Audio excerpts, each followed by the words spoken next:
첫 번째는 하나님의 교회를 세워주심에 감사했다. 고린도 사람들의 교회도 아니고 바울 사도가 개척했기 때문에 바울의 교회도 아니고 예수 그리스도 피로 값주고 사신 하나님의 교회, 그래서 감사하다 하는 것이죠. 두 번째는 부족하고 약한 점이 많이 있지만 계속 성장하고 있음에 감사했다. 고린도 교회라면 선입견이 우리에게 있지 않습니까? 문제 많은 교회, 이런 선입견이 있는데 바울 사도의 관점에서는 전혀 그것이 아니었다. 고린도전서를 말씀을 읽으면 읽을수록 목자의 심령을 우리가 발견하게 됩니다. 고린도 교회를 얼마나 사랑하는지, 그 성도들을 얼마나 바울 사도가 보고 싶어하는지, 이런 바울 사도의 마음 중심에는 부족하고 연약한 것이 있지만 계속적으로 믿음과 신앙이 자라고 있는 고린도 교회. 그래서 하나님 앞에 감사한다. 자라고 있다는 것이 막연한 기대가 아니라 예수 그리스도께서 교회의 머리가 되시기 때문에 포기하지 않고 끝까지 주님 오실 때까지 견고하게 이끌어 가시는 것을 믿기 때문에, 그래서 성장하고 있고 성장에 대한 기대를 멈출 수 없다는 것이죠. 그것이 바울 사도의 감사 제목이었습니다. 오늘은 계속해서 바울 사도가 고린도 교회의 여러 가지 갈등과 문제들을 해결하기 위해 고린도전서 말씀을 기록합니다마는, 이 문제에 직접적으로 들어가기 전에 모든 신앙생활하는 성도들, 교회가 꼭 기억해야 될 신앙의 삶의 중요한 원리들을 계속해서 먼저 우리에게 보여주고 있습니다.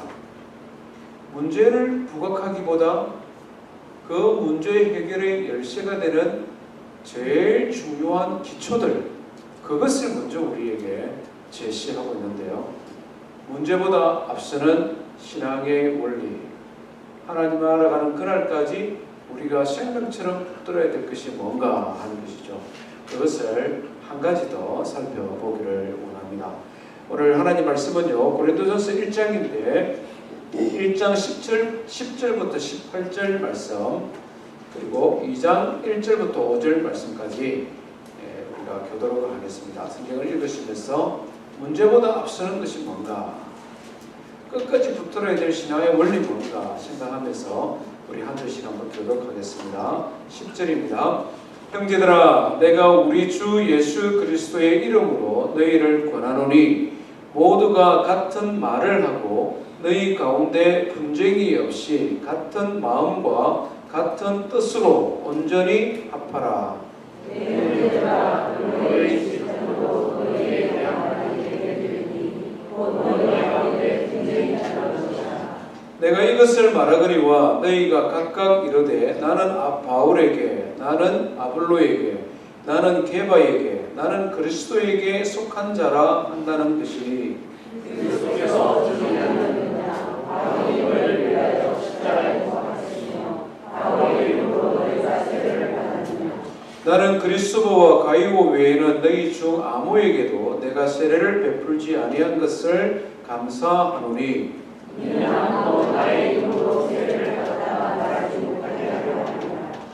내가 또한 스데바나 집 사람에게 세례를 베풀었고 그 외에는 다른 누구에게 세례를 베풀었는지 알지 못하노라.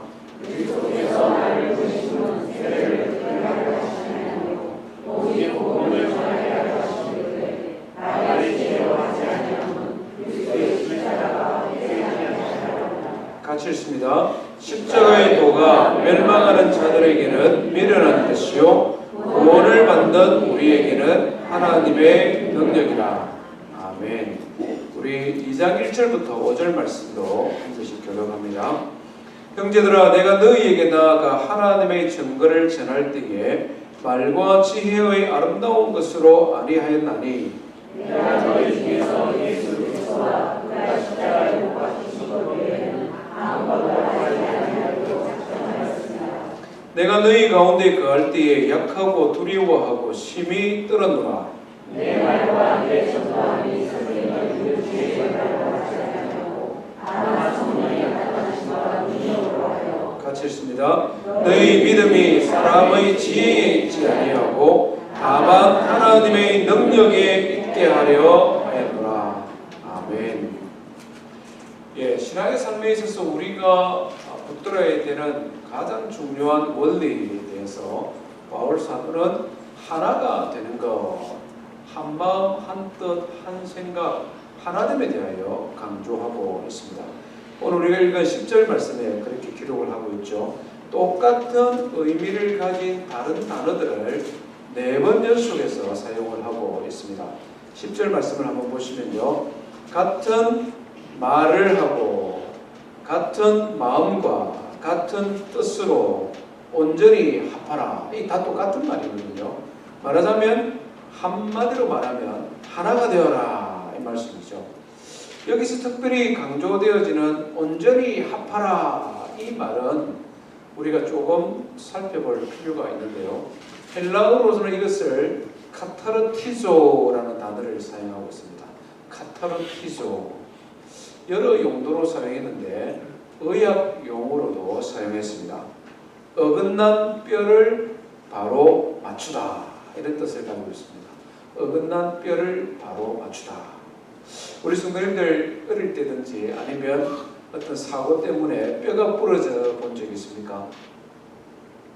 생각해도 좀 이렇게 몸속이 좀 처지잖아요. 예, 뭐 뼈에 검이 가도 아픈데 만약에 뼈가 부러져서 이것이 어긋나 있다 한번 생각해 보십시오. 얼마나 아프고 불편하겠습니까? 성도가 신앙생활하면서 교회 공동체가 하나를 이루고 있지 못할 때에 그런 아픔과 고통이 있다는 것이죠. 그래서 바울 사도는 하나 되는 것에 대하여 중요성을 강조하면서 이 카타르티조라는 의학적인 용어를 사용하고 있습니다. 고린도 교회는 말씀 그대로 우리가 아는 지식대로 여러 가지 문제가 있는 것이 사실입니다. 성경 지식이나 은사를 활용하는 것이나 여러 가지 봉사를 할 때 서로 다투는 일들, 말 그대로 어린아이와 같은 행위들이 그들에게 있었다는 것이죠. 그런데 그것은 어쩌면 당연하다는 것입니다.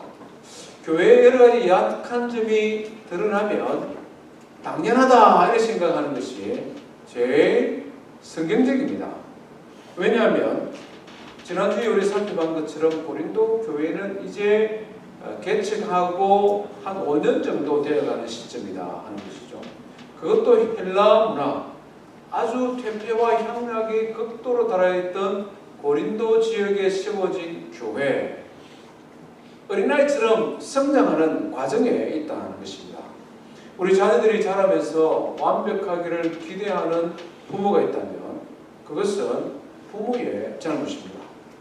부모가 너무 완벽주의를 추구하면 자녀들이 숨이 막히죠. 여러 가지 시행착오를 거치는 것은 어쩌면 당연한 것입니다. 그런데 문제는 교회 안에 하나 되지 못하는 파벌이나 파당이 생기면 이 문제가 달라진다는 것입니다. 사람 사이에 좋아하는 사람, 덜 좋아하는 사람, 싫어하는 사람이 생기면 너무나 쉽게 넘어갈 수 있는 조그마한 성장의 과정조차도 큰 문제로 확대되어져 버립니다. 눈덩이처럼 그냥 아무렇지 않게 해결해 갈 수 있는 것조차 문제가 되어지기 때문에 이것은 뼈가 어긋나는 고통을 교회에 끼치게 됩니다.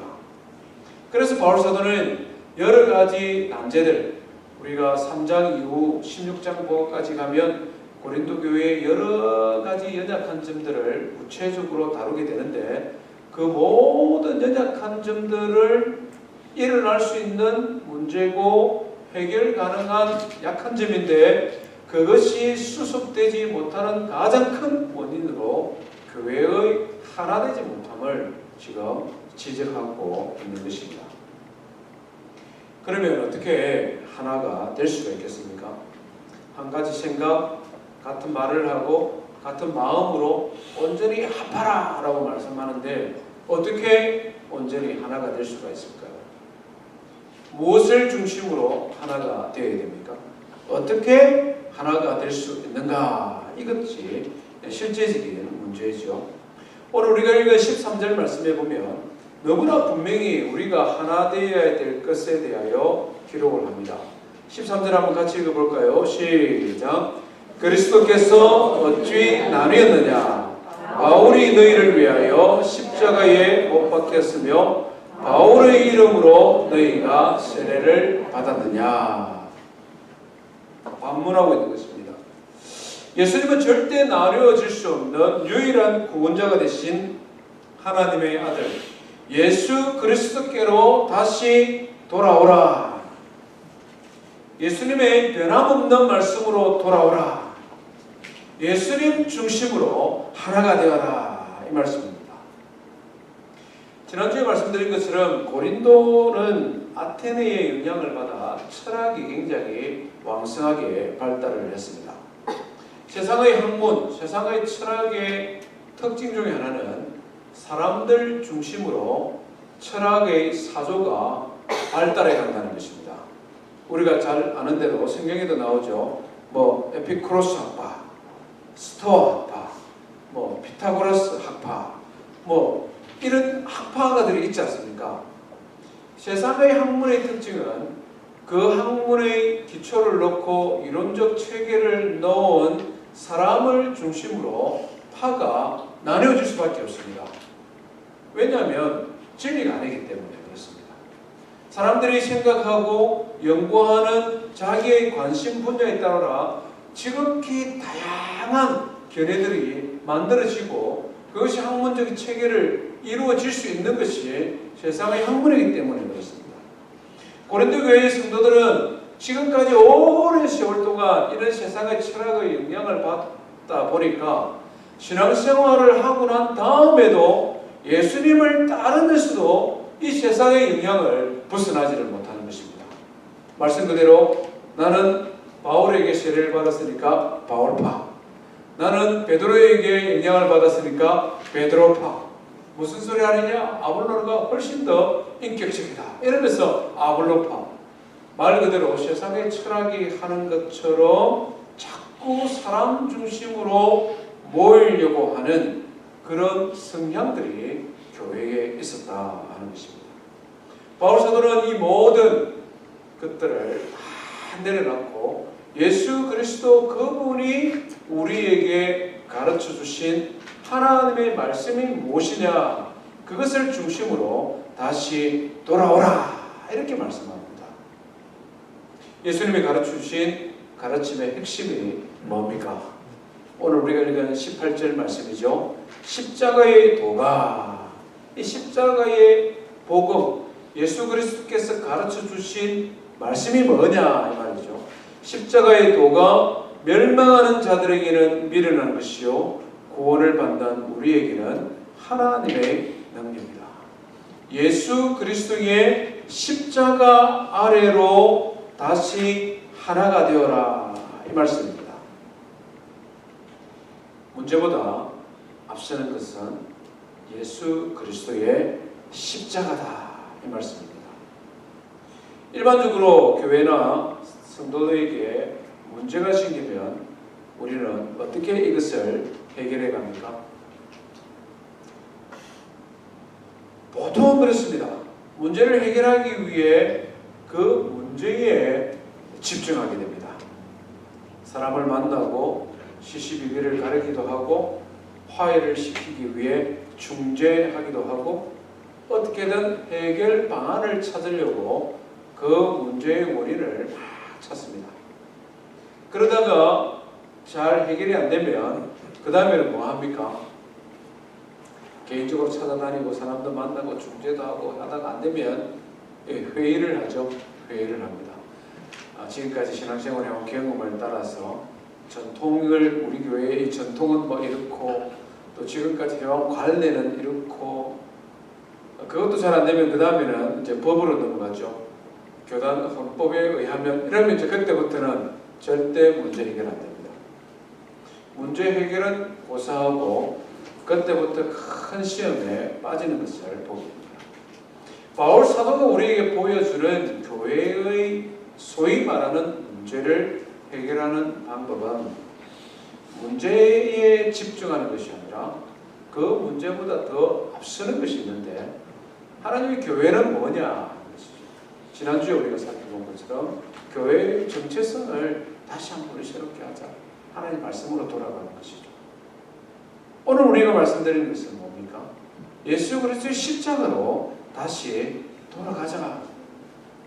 주님께서 우리에게 가르쳐 주신 하나님의 말씀의 핵심이 예수 그리스도의 십자가니, 그 십자가가 하나님의 지혜요, 그 십자가가 하나님의 능력이니 십자가로 다시 돌아가자. 십자가로 돌아가기만 하면 교회의 문제도 해결될 뿐만 아니라 우리의 모든 신앙의 성장도 바로 십자가에 달려있으니 십자가로 다시 돌아가자. 이렇게 외치고 있는 것입니다.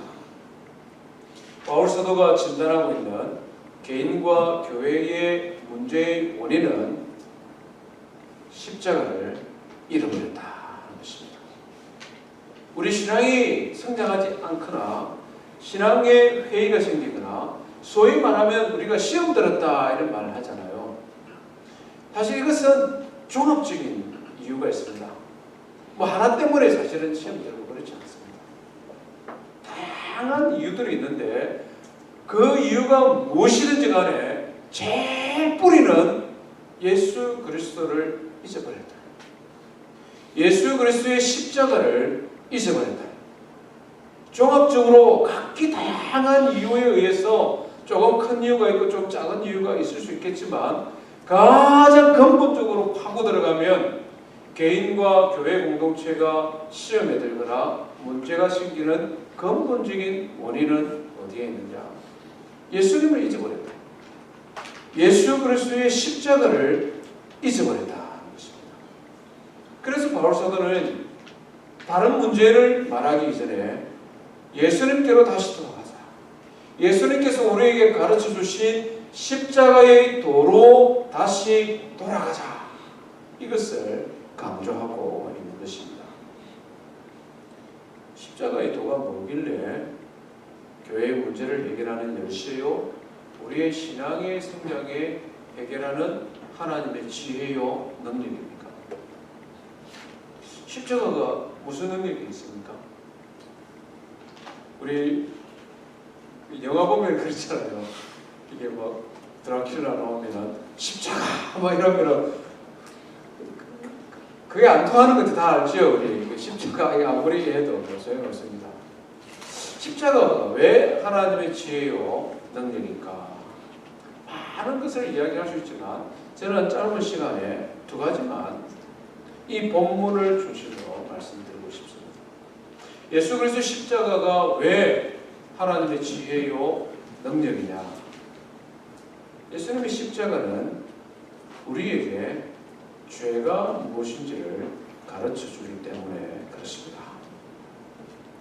예수 그리스도의 십자가는 내가 죄인이라는 것을 가르쳐 주기 때문에 그렇습니다. 예수님의 십자가는 지옥에 가야 마땅한 내가 그 십자가 때문에 하나님의 아들과 딸이 되고 영원한 천국을 기업으로 받은 하나님의 자녀가 된 것을 가르쳐 주기 때문에 그렇습니다. 내가 이 세상에서 가장 흉악한 죄인이고 멸망받아 마땅한 죄인이었는데 그 십자가 때문에 구원받은 하나님의 자녀가 되었다는 것을 가르쳐 주기 때문에 능력입니다.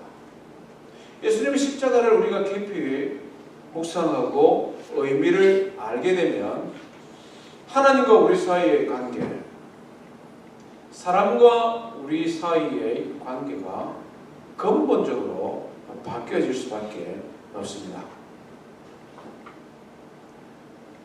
예수 그리스도의 십자가 아래에서 내가 흉악한 죄인이라는 것을 알게 되면 절대로 다른 사람들을 향하여 정죄할 수 없습니다. 그렇잖아요. 내가 죄인인데 다른 사람을 향하여 어떻게 정죄할 수가 있느냐 것입니다. 제가 제자훈련을 하면서 이 십자가의 능력을 이 과정을 하면 꼭 같이 따라하자 하는 것이 있습니다. 우리도 한번 같이 따라해 봅시다. 십자가 아래서 내가 손도 따라야 됩니다. 내가 제일 큰 죄인이다. 예수님의 십자가 아래서 내가 제일 큰 죄인이다. 한 가지 더 따라합시다. 신앙 좋은 내가 참자. 예수 그리스도의 십자가를 아는 내가 참아야지. 예수님의 십자가가 내가 죄인임을 알게 한다. 이 과정을 공부하면 많은 분들이 캐션 마크가 생깁니다. 손해보는 겁니다. 나는 십자가의 은혜를 알고 죄인이라는 것을 알고 그래서 하나님 앞에 감사하고 그래서 돌을 내려놓고 정죄하지 않고 살 수 있겠는데 십자가만 바라보면 살 수 있겠는데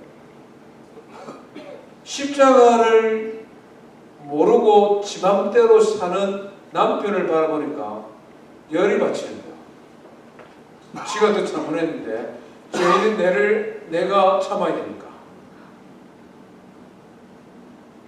저 사람이 더 잘못한 죄인인데 예수 그리스도 십자가를 바라보면 내가 죄인인데 십자가에서 눈을 돌려 저 사람을 보면 저 나쁜 인간이죠. 이 사이에서 막 갈등이죠.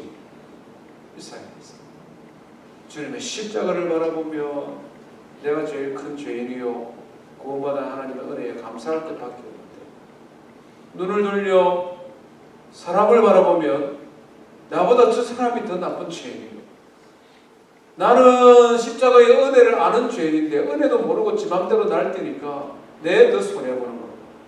이 사람이 늘 왔다 갔다 갈등하는 거예요.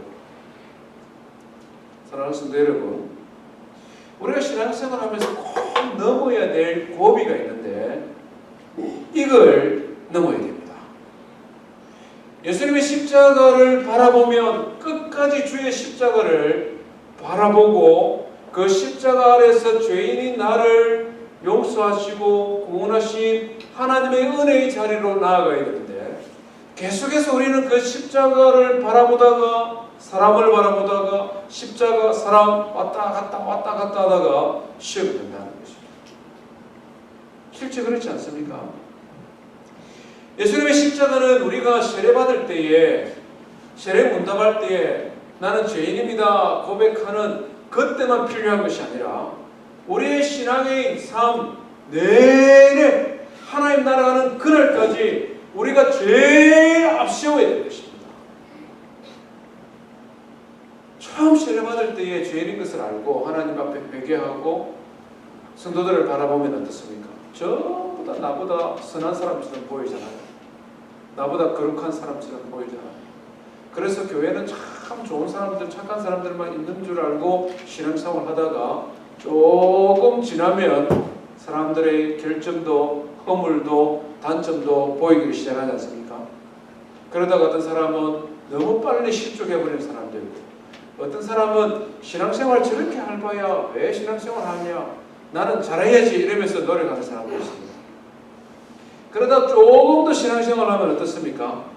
사람들의 결점, 부족한 것들을 눈에 띄기 시작하고 자기 자신의 죄인됨을 망각하고 다른 사람들을 판단하고 평가하고 정죄하는 것이 마치 신앙이 좋은 것처럼 인식되어지기를 시작합니다. 열심히 성경을 읽고 성경 공부도 많이 하고 제자훈련도 열심히 받고 교회 봉사도 많이 하고 신앙생활을 열심히 하지만 그 마음의 중심에는 점점점 다른 사람에 대한 판단, 평가 그것이 마음 깊이 자리 잡기 시작하는 우리의 모습을 발견하게 됩니다. 예수님께서는 그와 같은 사람들을 바리새인과 서기관이다 이렇게 표현했습니다. 요한복음 8장에 보면 놀라운 장면이 등장하고 있지 않습니까? 가나마다 현장에 잡힌 여인을 사람들이 잡아왔을 때에 예수님께서 뭐라고 말합니까? 너희 중에 죄 없는 자가 먼저 돌로 쳐라. 너희 중에 죄 없는 자가 먼저 돌로 쳐라. 예수님 닮은 사람은 어떤 사람이냐? 예수 그리스도의 마음을 가진 사람은 어떤 사람이냐? 십자가의 은혜를 늘 기억하고 그 십자가 아래서 나 자신을 끊임없이 바라볼 줄 아는 사람, 그 사람이 예수님 닮은 사람이요 그 마음이 주님 닮은 마음이다 하는 것입니다. 마음속에 있는 돌을 내려놓고 예수 그리스도 십자가 앞으로 달려가 우리 자신의 죄인됨을 고백하는 그런 성도 되기를 주의 이름으로 축원드립니다. 십자가가 왜 능력이냐? 왜 하나님의 지혜냐? 하나님의 은혜를 더 풍성하게 만드는 것이 예수 그리스도의 십자가이기 때문에 그렇습니다. 은혜를 더 풍성하게 한다. 우리 은혜라는 말 많이 하잖아요. 은혜. 받을 자격 없는 자에게 주어지는 하나님의 사랑, 이것이 은혜입니다. 이 은혜와 십자가는 떼어놓고는 도저히 생각할 수가 없다는 것이죠.